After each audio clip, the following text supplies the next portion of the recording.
Notre Dieu et tendre Père,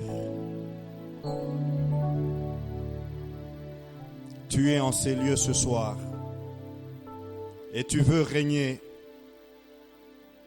encore dans nos vies, régner encore dans notre intelligence, régner dans notre cœur, régner, oui, sur notre conscience, régner, Seigneur, oh Dieu, dans nos familles, régner dans ce pays, régner, Seigneur, oh Dieu, oui, dans ton Église. Père, nous voici à tes pieds. Seigneur, si nous venons, oh Dieu, jour après jour, semaine après semaine dans ta présence, Seigneur, ce n'est pas pour devenir pire, mais c'est pour devenir meilleur, pour te ressembler, pour, Seigneur, oh Dieu, grandir en connaissance, grandir encore dans la grâce et à la ressemblance de Jésus-Christ. Viens nous tailler, viens nous former, viens nous encourager. Viens, Seigneur, oh Dieu, oui, nous donner encore la forme qui te plaît. Béni sois-tu. Oui, toi le Dieu de toute sagesse. Merci pour ta présence, merci pour l'action du Saint-Esprit.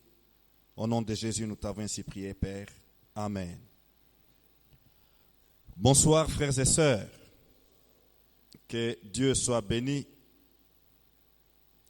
Que Dieu soit loué. C'est une grâce qu'il nous accorde de nous retrouver encore à ses pieds ce soir afin de partager sa parole, afin de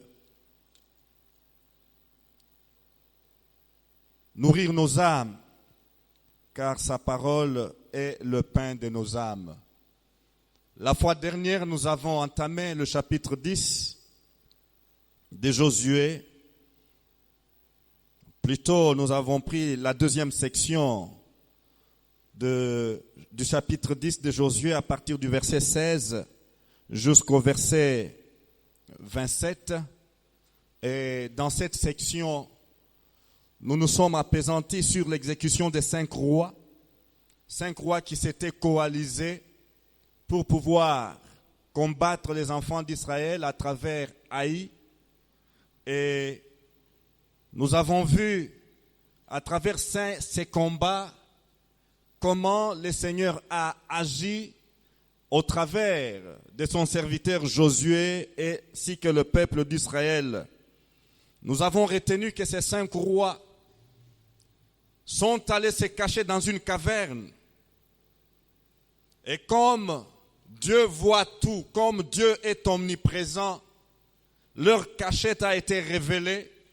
Et Josué n'a pu faire que de demander aux gens, écoutez, prenez des grosses pierres et bouchez cette caverne. Mais en attendant, continuons la bataille. Après avoir fait le travail qu'il fallait faire, Josué est rentré pour s'occuper de ces 5 rois. Et qu'est-ce qui s'est passé? Nous avons vu, il a instruit qu'on retire les 5 rois de leur cachette, caverne.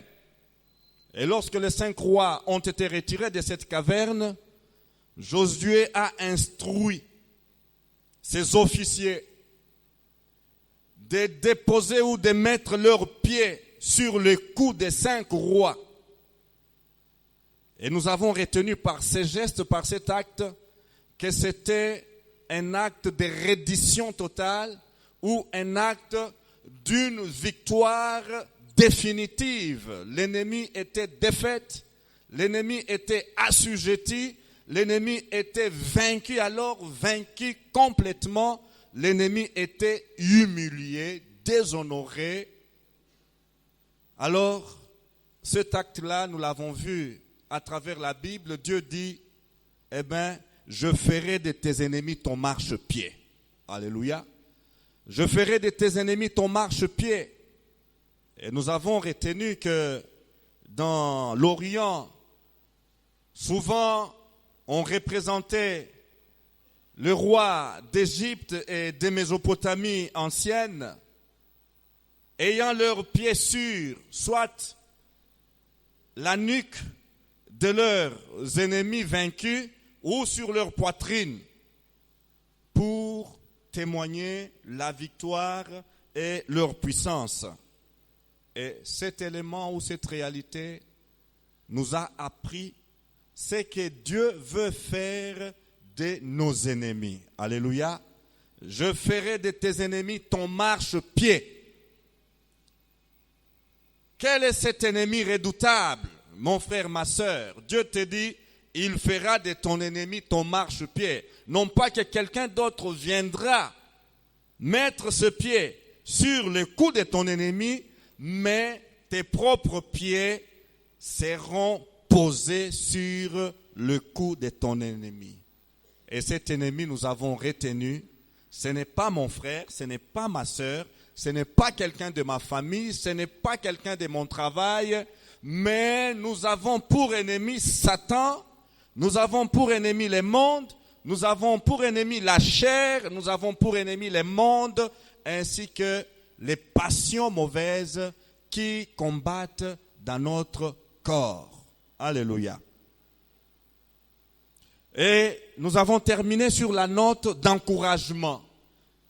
Nous avons noté que les officiers à qui Josué disait de mettre leurs pieds, de piétiner les coups de ces rois, avaient en quelque sorte la peur, mais Josué leur dit, ne craignez rien.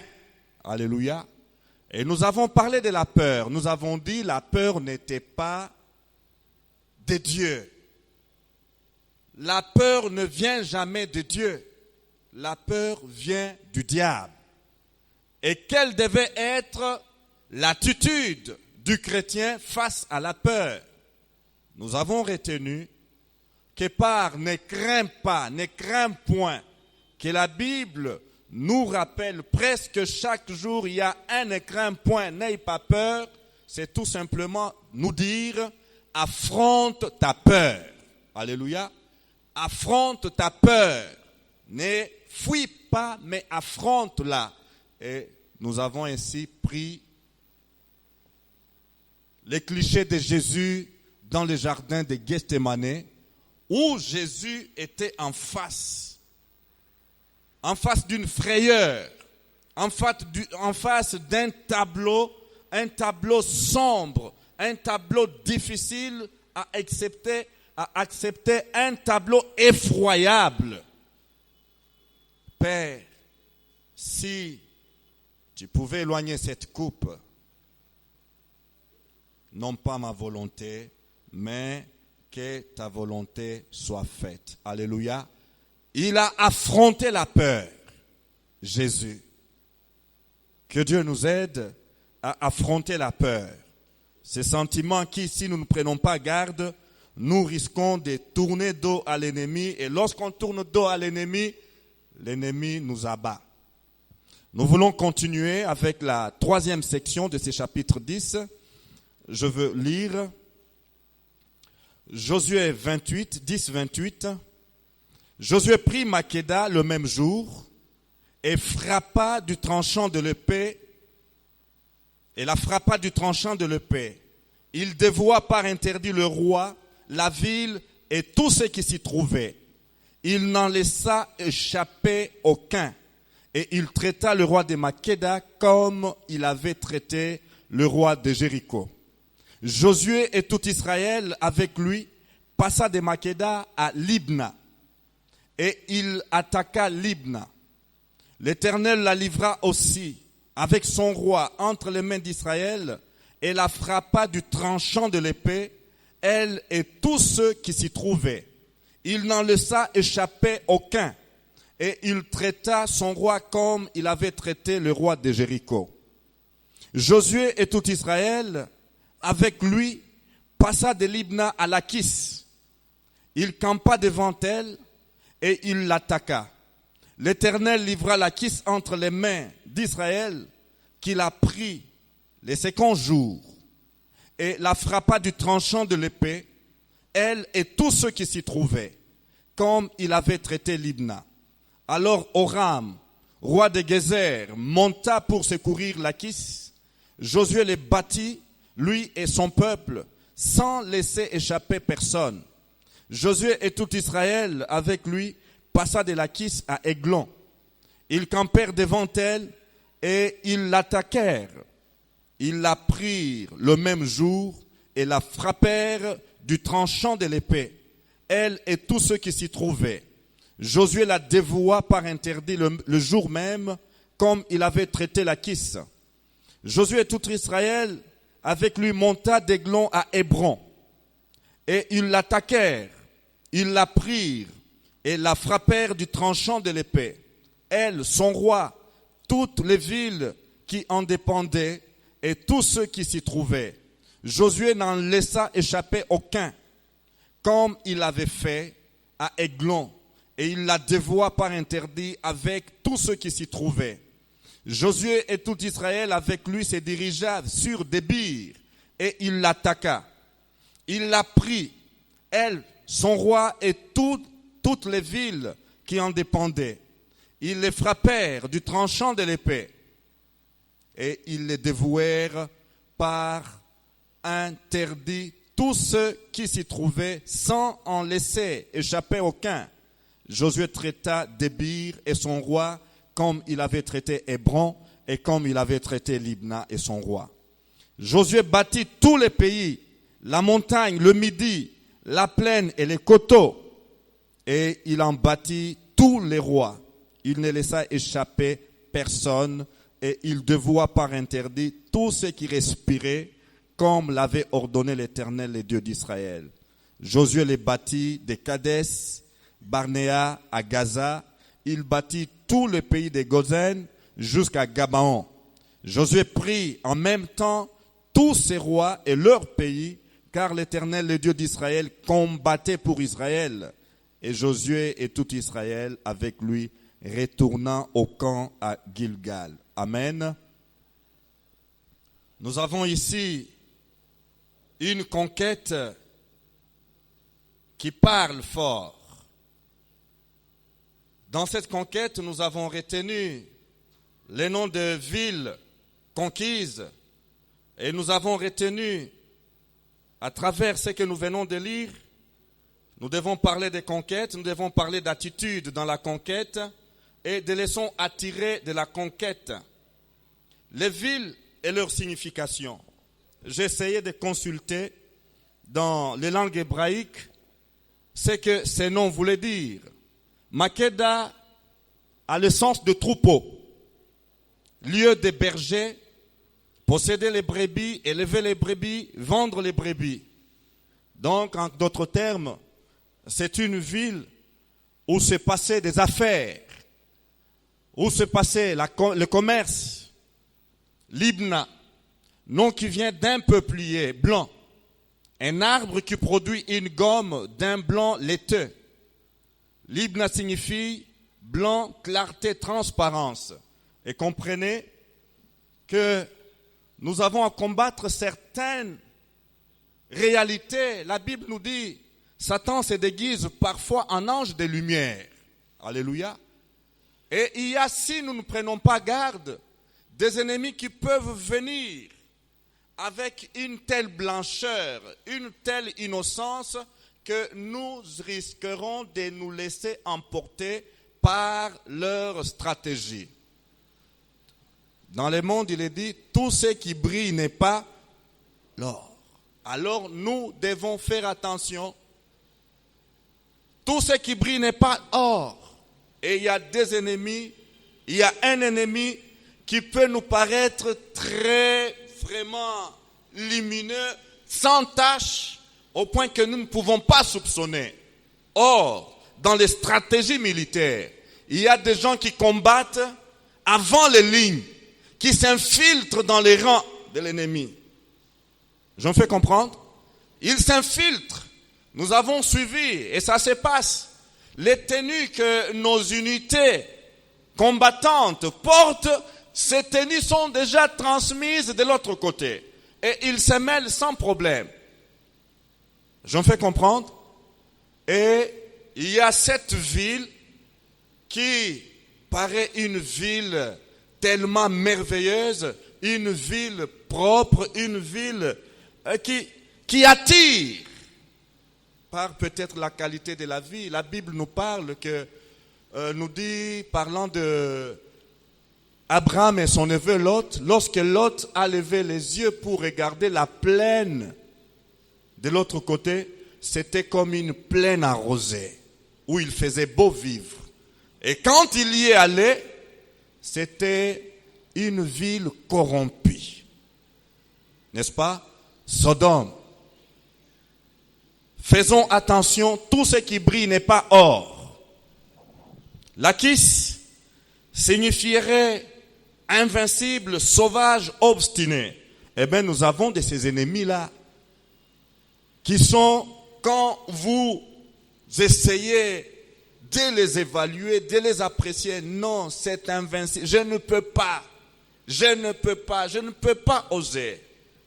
Frères et sœurs, ce n'est ni par notre force, ni par notre puissance, mais c'est par l'Esprit de l'Éternel. Il y aura d'ennemis farouches, naturellement parlant. Ennemis terribles. Vous essayez par vous-même, mais vous n'arrivez pas, vous ne parvenez pas.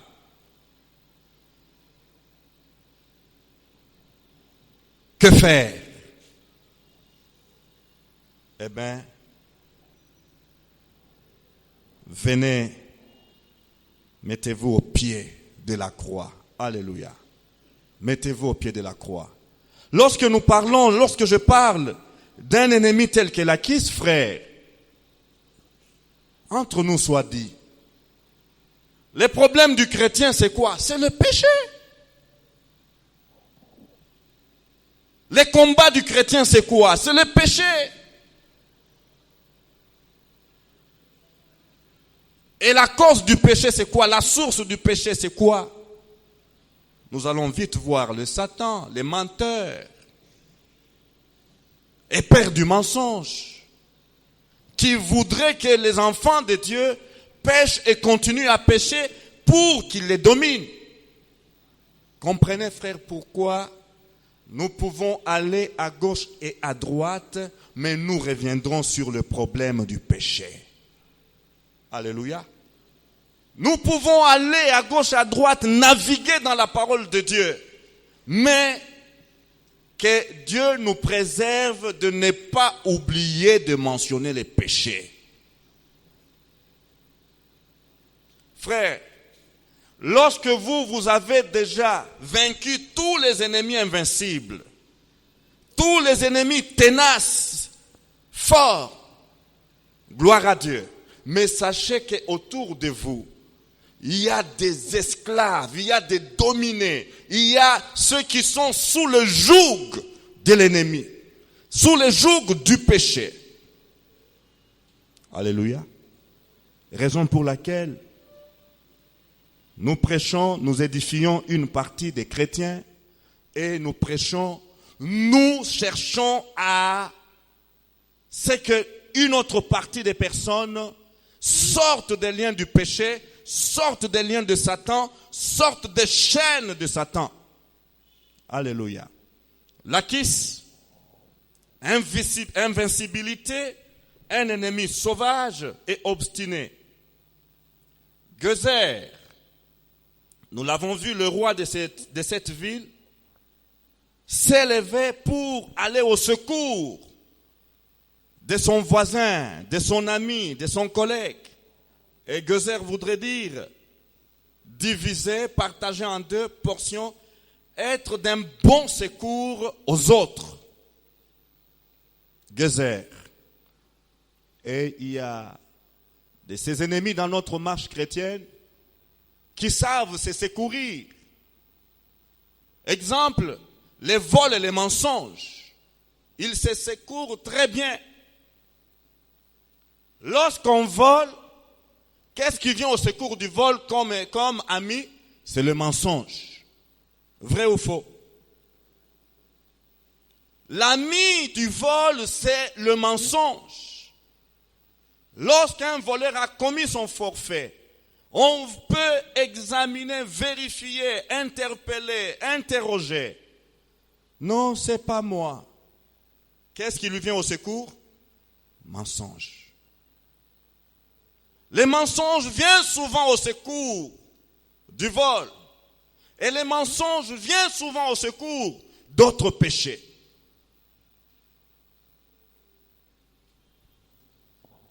Aiglon signifie jeune taureau ou veau. Et là, nous connaissons ce que cet animal présente dans sa nature. Force pour travailler, pour porter le joug. Eh bien, il y a cet ennemi-là qui vient pour amener les gens dans des choses horribles, des choses qu'on ne peut pas croire qu'un homme peut faire telle activité. C'est quoi? C'est l'ennemi que nous pouvons comparer à Aiglon. Hébron signifie association, union, ligue, amitié, troupe.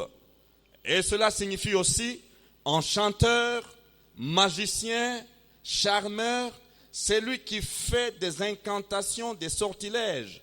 Hébron signifie aussi celui qui influence. Souvent, nous nous entretenons avec des personnes qui viennent. Non, je ne sais pas ce qui me pousse à commettre de tels faits. Vraiment, on dirait que c'est une force extérieure à moi. Je peux m'interdire de le faire, mais je finirai toujours par le faire. On dirait qu'il y a une force extérieure qui me pousse à agir ainsi. Quand ma colère me prend, je ne sais plus me contrôler. On dirait qu'il y a une force extérieure qui me pousse à agir avec violence. Attention avec Hébron. J'en fais comprendre. Je ramassais ces quelques éléments. Et septièmement, il y a la ville de Débir, qui veut signifier sanctuaire. Sanctuaire ici, comprenez, sanctuaire chez les Cananéens, qu'est-ce que ça pouvait dire? Donc là où leurs idoles étaient adorées, Débir, donc le centre des sortilèges, là où les sacrificateurs des idoles entraient pour comment célébrer leur culte en faveur des idoles ou à l'endroit de leurs idoles. Après ces villes, parlons de la conquête. Lorsque j'ai lu cette portion, la conquête a retenu mon attention. Et je cherchais à comprendre. Action de conquérir, d'acquérir, de soumettre par les armes. Conquête voudrait dire aussi la recherche ou l'obtention de quelque chose dans un contexte généralement caractérisé par la difficulté ou la compétition. Alléluia. La vie chrétienne, frères et sœurs, c'est une conquête. Alléluia. Il est vrai, nous ne nous battons pas pour le salut. C'est par grâce que nous sommes sauvés au moyen de la foi. Alléluia. Et cela ne vient pas de vous.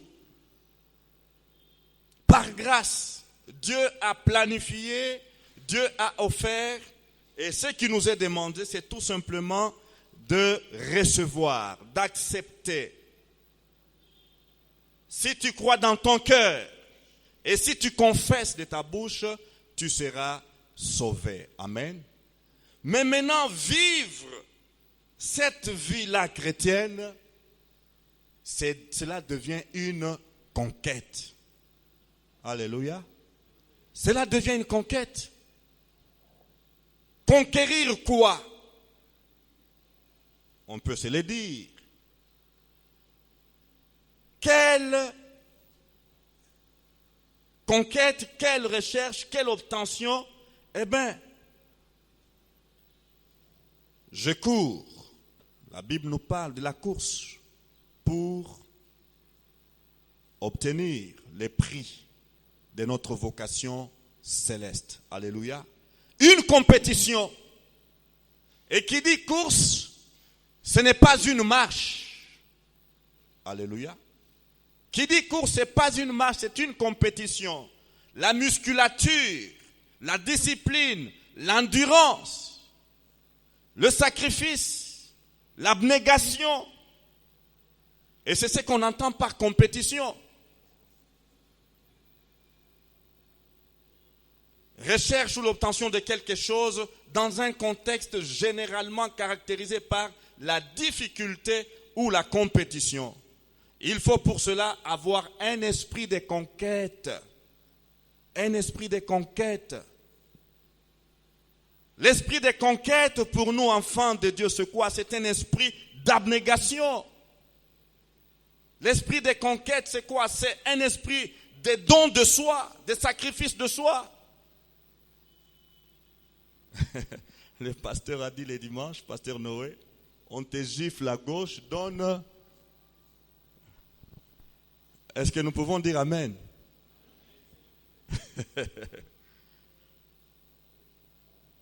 Oui. Il y a des années en arrière, je l'ai déjà dit. Je vis l'homme de Dieu, c'était ici dans la cour. On était là, il venait à peine de descendre de la Jeep. Et alors qu'on parlait là, il y a un monsieur qui est venu. Il a donné un coup de sabot à l'homme de Dieu. Et à côté de moi, il y avait un frère très bouillant, plus que moi. Il a voulu, l'homme de Dieu a dit non frère, laissez faire. Alléluia. Laissez faire. Aujourd'hui, la connexion de cet homme-là a sauté. Je me fais comprendre? Sa connexion a sauté. Quelque chose est parti de son équilibre. L'homme de Dieu, non, ne le touchez pas. L'esprit de conquête, esprit d'endurance, esprit de conquête, esprit de détermination, esprit de don de soi, esprit de sacrifice, esprit de consécration. Où est la consécration aujourd'hui? Lorsque nous suivons cette conquête telle qu'il est allé, telle que Josué est allé avec ses troupes, d'une ville à une autre, ils ne sont pas allés se récréer. Je me fais comprendre? D'une ville à une autre, après une victoire, ils attaquent l'autre ennemi. Frères et sœurs, que Dieu nous aide et qu'il développe en nous cet esprit de conquête. Nous avons des territoires à conquérir. En nous-mêmes, combien nous avons à livrer bataille sur notre propre caractère? Combien nous avons à livrer bataille sur quoi? Contre notre propre chair.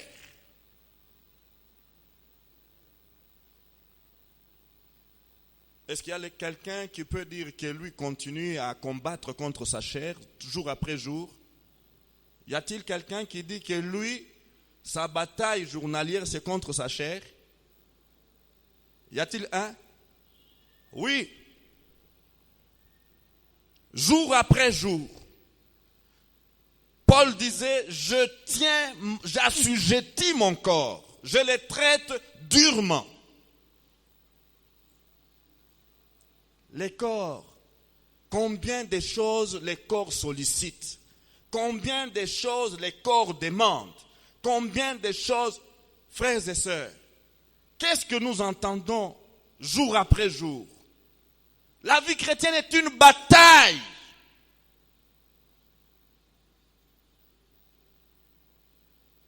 Vous parlez avec des jeunes gens, ils vont vous dire, leur ennemi c'est quoi? C'est l'impureté.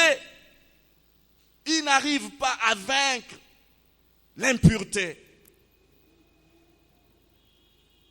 Jeunes gens, demandez à Dieu de vous donner à développer l'esprit de conquête, pas l'esprit d'excuse. L'esprit est bien disposé, mais Ce n'est pas ça l'esprit des conquêtes. L'esprit des conquêtes, c'est je traite durement mon corps et je le tiens assujetti.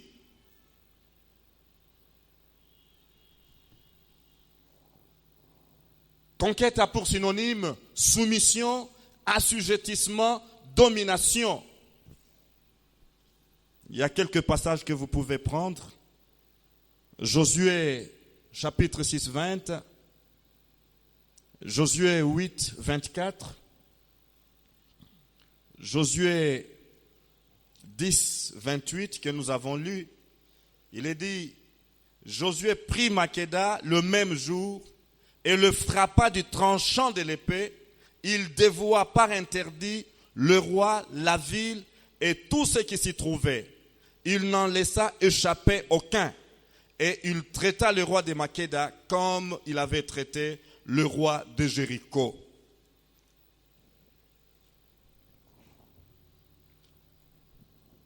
Josué 10, 39, Josué 11, verset 8 et verset 23, et Josué 12, verset 7. Conquête de l'Église. Lorsque nous prenons tout ce que nous sommes en train de lire sur Josué, nous devons le transposer.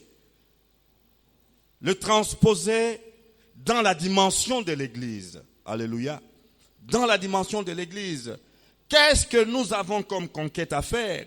Nous avons la conquête des âmes à faire. Alléluia. En tant qu'Église, il y a des âmes qui sont, frères et sœurs, à conquérir. Lisons dans Acte 2, verset 37 à 41, il est dit, Acte 2, 37, 41. Après avoir entendu ces discours, ils eurent les cœurs vivement touchés et ils dirent à Pierre et aux autres apôtres, hommes frères, que ferons-nous? Pierre leur dit, répentez-vous et que chacun de vous soit baptisé au nom de Jésus-Christ pour le pardon de vos péchés et vous recevrez le don du Saint-Esprit. Car la promesse est pour vous, pour vos enfants et pour tous ceux qui sont au loin, en aussi grand nombre que le Seigneur notre Dieu les appellera. Et par plusieurs autres paroles, il les conjurait et les exhortait disant, sauvez-vous de cette génération perverse. Ceux qui acceptèrent sa parole furent baptisés. Et en ce jour-là, le nombre des disciples augmenta d'environ 3000 âmes. 3000 quoi? Âmes. La conquête des âmes. Qu'est-ce que nous recherchons? Quel est l'objet social de l'Église? Qu'est-ce que nous sommes en train de chercher en tant qu'Église? Pourquoi Dieu nous laisse encore? Pourquoi Christ tarde-t-il encore à venir prendre son Église? Alléluia. Au centre de ces programmes du retour de Christ, il y a le salut des âmes, il y a la conquête des âmes. Voilà la première conquête de l'Église. En ces jours-là, 3000 âmes ont été conquises pour le royaume de Dieu.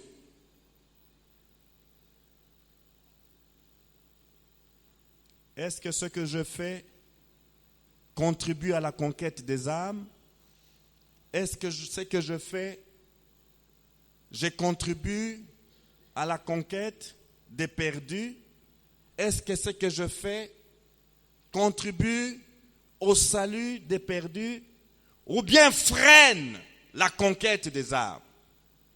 Mon attitude, mon comportement, si elle ne contribue pas à la conquête des âmes, qui n'avance pas, recule. Je suis un frein dans la conquête des âmes. Que Dieu nous préserve d'être des freins par rapport à la conquête des âmes. Conquête des vies au nom de Jésus. Acte 3, versets 1 à 10. Nous lisons cette merveilleuse histoire durant toute l'Assemblée générale qui avait pour thème la guérison d'un homme de plus de 40 ans. On a parlé, on a enseigné en long et en large sur cette histoire. Qu'est-ce que nous devons retenir? En substance, nous lisons, il est dit, au verset 6, alors Pierre lui dit, je n'ai ni argent ni or, mais ce que j'ai, je te les donne. Au nom de Jésus de Nazareth, lève-toi et marche. Et le prenant par la main droite, il le fit lever. Au même instant, ses pieds et ses chevilles devinrent fermes. D'un saut, il fut debout et il s'est mis à marcher. Il entra avec eux dans le temple, marchant, sautant et louant Dieu. Tout le monde le vit, marchant et louant Dieu. Il reconnaissait que c'était celui qui était assis à la belle porte du temple pour demander l'aumône. Et il fut rempli d'étonnement et de surprise au sujet de ce qui lui était arrivé. Alléluia. Ce que j'ai, je te les donne au nom de Jésus-Christ de Nazareth. Alléluia. Conquête de vie. Combien de vies autour de nous clochardisées? Combien d'impotents spirituels autour de nous? Combien de gens qui ne vivent pas le potentiel que Dieu leur a donné? Et encore là, il faut des hommes de Dieu, des enfants de Dieu, remplis du Saint-Esprit pour aller vers ces impotents afin de conquérir leur vie, ces vies qui étaient basses. Je disais autrefois que l'appel chrétien, la vie chrétienne nous appelle à un standard élevé. Cet homme qui était mendiant plus de 40 ans, mais le jour où la conquête est passée par lui, cet homme est devenu une autre personne. Alléluia. Fini la mendicité.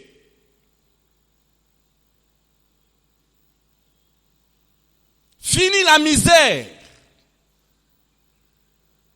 Fini les complexes.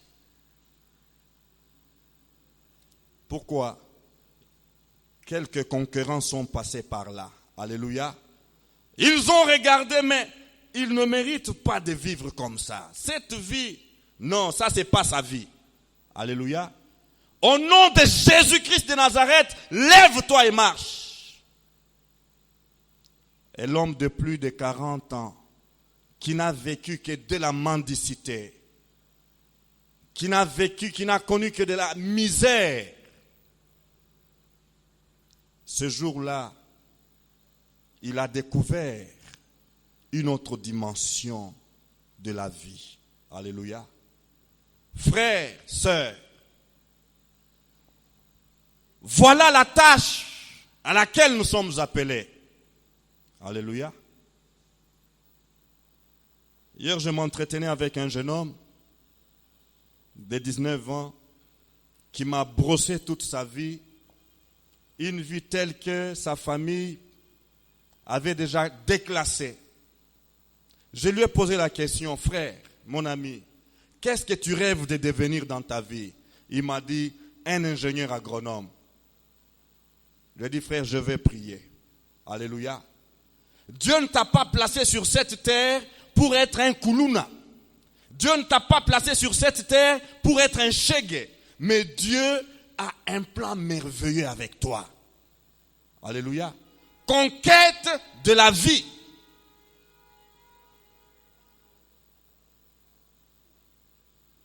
Et nous devons prier, nous devons exhorter, nous devons motiver les gens pour qu'ils rentrent dans la conquête de leur dimension selon Dieu. Alléluia. Qu'ils rentrent dans leur standard selon Dieu et non pas les standards selon Satan. Satan tient captif des hommes et des femmes et il les condamne à la mendicité. Il les condamne, oui, à être des clochards, à être des chègues, à être des, j'allais dire des poubelles, à être des femmes de rue, tout cela. Mais l'Église a pour mission d'aller à la conquête de ces vies. Alléluia. Conquête morale au nom de Jésus. Romains 14, 8, 1 Corinthiens 6, 19, 20. Lorsque nous prenons juste le passage d'1 Corinthiens 6, 19, 20, en amont, Paul parle de la crise morale à Corinthe. Celui qui se lie, il fait un seul corps avec le prostitué.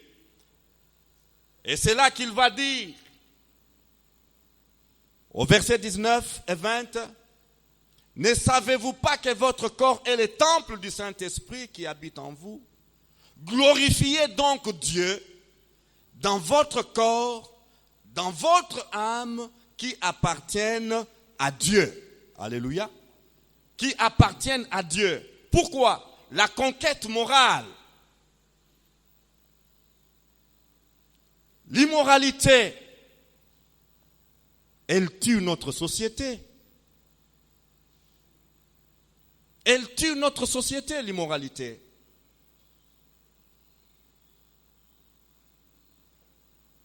Et c'est une conquête que nous devons mener. Alléluia. C'est une conquête afin d'amener les gens à la morale chrétienne, à la pureté des mœurs. C'est ça les standards chrétiens. Conquête spirituelle au nom de Jésus. Acte 16, versets 16 à 18. Nous avons là les récits de Paul et Silas devant cette jeune fille qui avait l'esprit de Python et qui procurait un gain à ses maîtres. Après avoir agacé Paul et Silas pendant 2 jours, l'esprit de discernement des esprits va éclairer Paul. Et Paul dira, ce qu'il dit, c'est vrai, nous sommes des serviteurs du Dieu vivant. Mais quel est l'esprit derrière cette femme? Esprit de Python. Au nom de Jésus, allez, sors! Conquête spirituelle. Alléluia. Les démons et les esprits impurs tiennent captifs beaucoup de personnes. Il faut que les enfants de Dieu,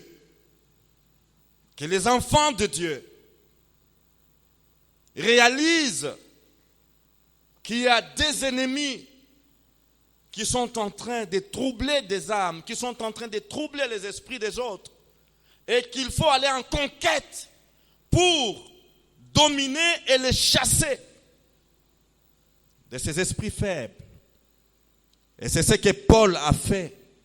Et cette femme était délivrée de cet esprit de Python le même jour, au même instant, et elle était devenue, elle était revenue à son bon sens.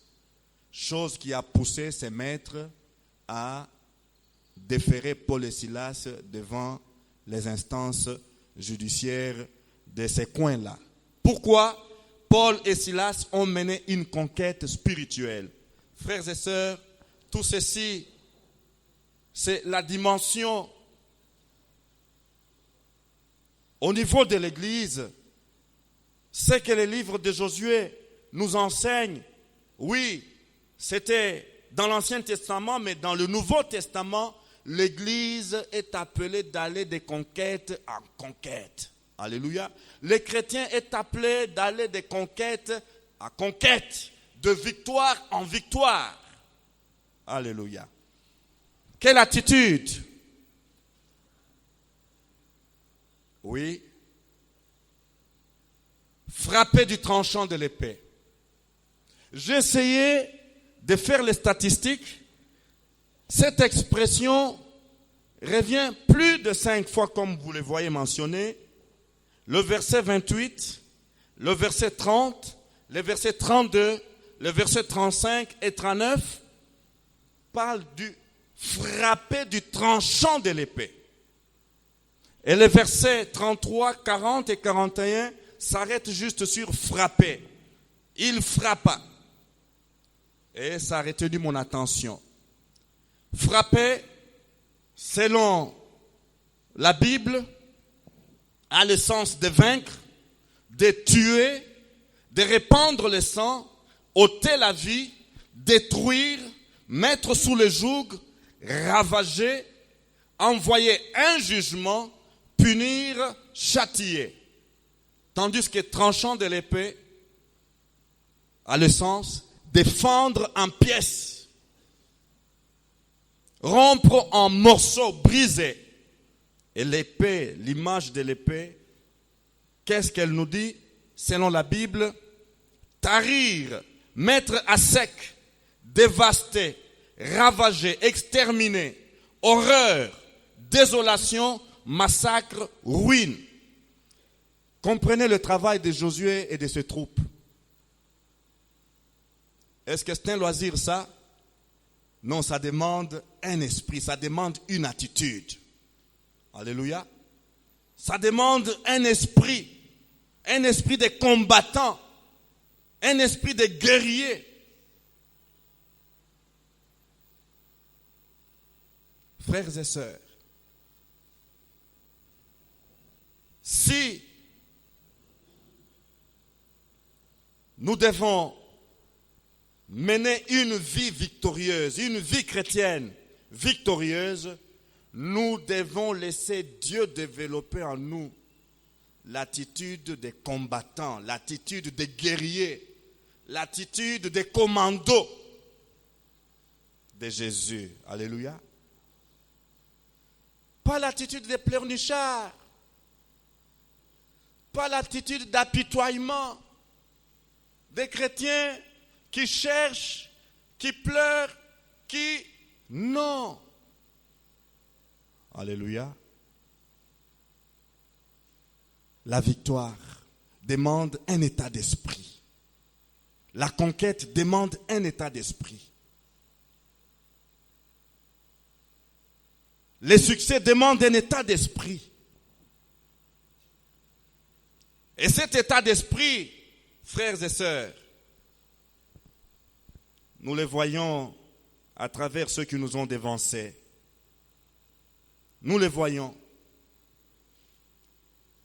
Et je tirerai quelques leçons sur cette conquête. À travers tous ces récits, depuis le verset 28 jusqu'au verset 43, j'ai vu une grande vitesse. Alléluia. J'ai vu une grande vitesse. Je n'ai pas vu un frein dans l'élan de Josué et des troupes. Donc, il passait d'une victoire à une autre. Il passait d'un ennemi à un autre. En d'autres termes, une victoire le préparait à une autre victoire. Alléluia. Une victoire le préparait à une autre attaque. Et cette attaque, c'était la victoire qui le préparait à une autre attaque. Et ainsi, jusqu'au dernier ennemi. Malheureusement, ou trop malheureusement, chez nous, lorsque j'ai vaincu un ennemi, eh bien, je vais sur, les balcons comme David, pour prendre de l'air, pour me distraire. Non, je n'ai pas vu Josué se distraire. Après une victoire, il préparait une autre attaque. Alléluia. Frère, Lorsque nous avons vaincu un ennemi redoutable, ne prenons pas congé. Seigneur, montre-moi le prochain, c'est qui que je dois attaquer. Alléluia. Et c'est ça, c'est que cette conquête m'apprend. Une allure donc soutenue. Donc, il a gardé cette vitesse de croisière jusqu'au dernier ennemi.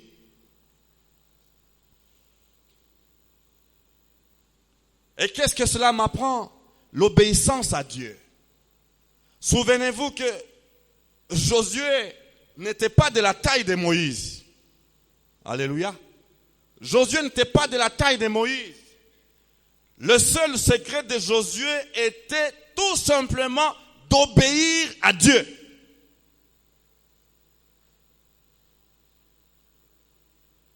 Lorsque nous aurons d'ennemis redoutables, des géants comme on peut les surnommer, une seule chose nous est demandée: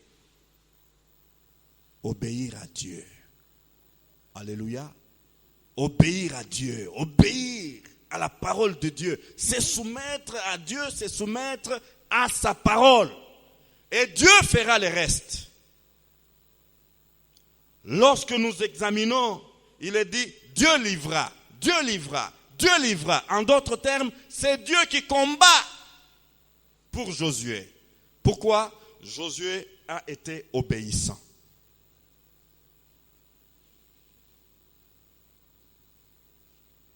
Qu'est-ce que ceci me rappelle?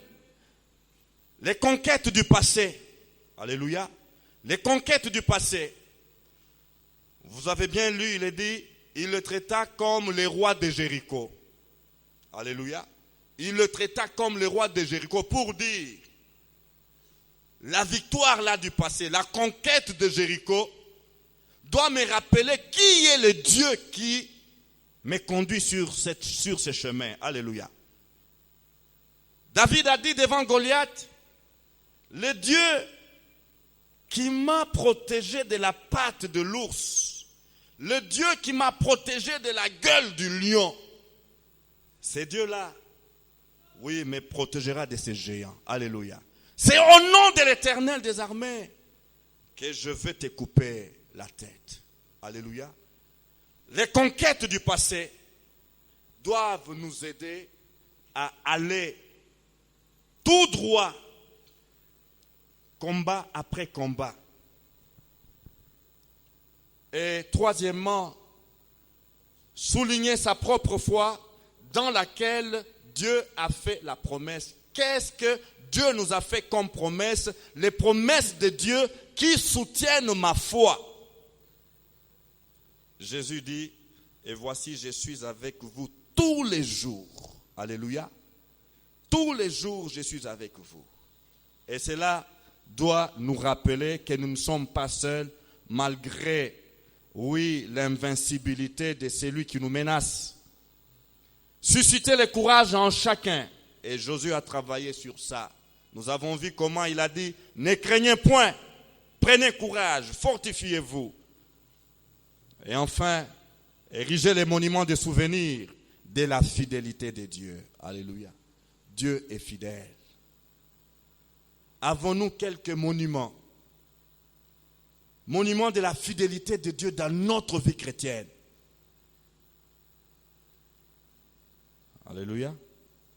Mon frère, ma soeur, as-tu quelques monuments?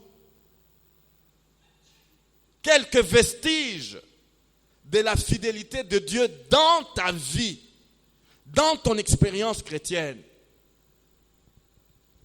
Lorsque ces choses sont en vous, eh bien, vous pouvez garder l'allure et aller de victoire en victoire et de conquête à conquête.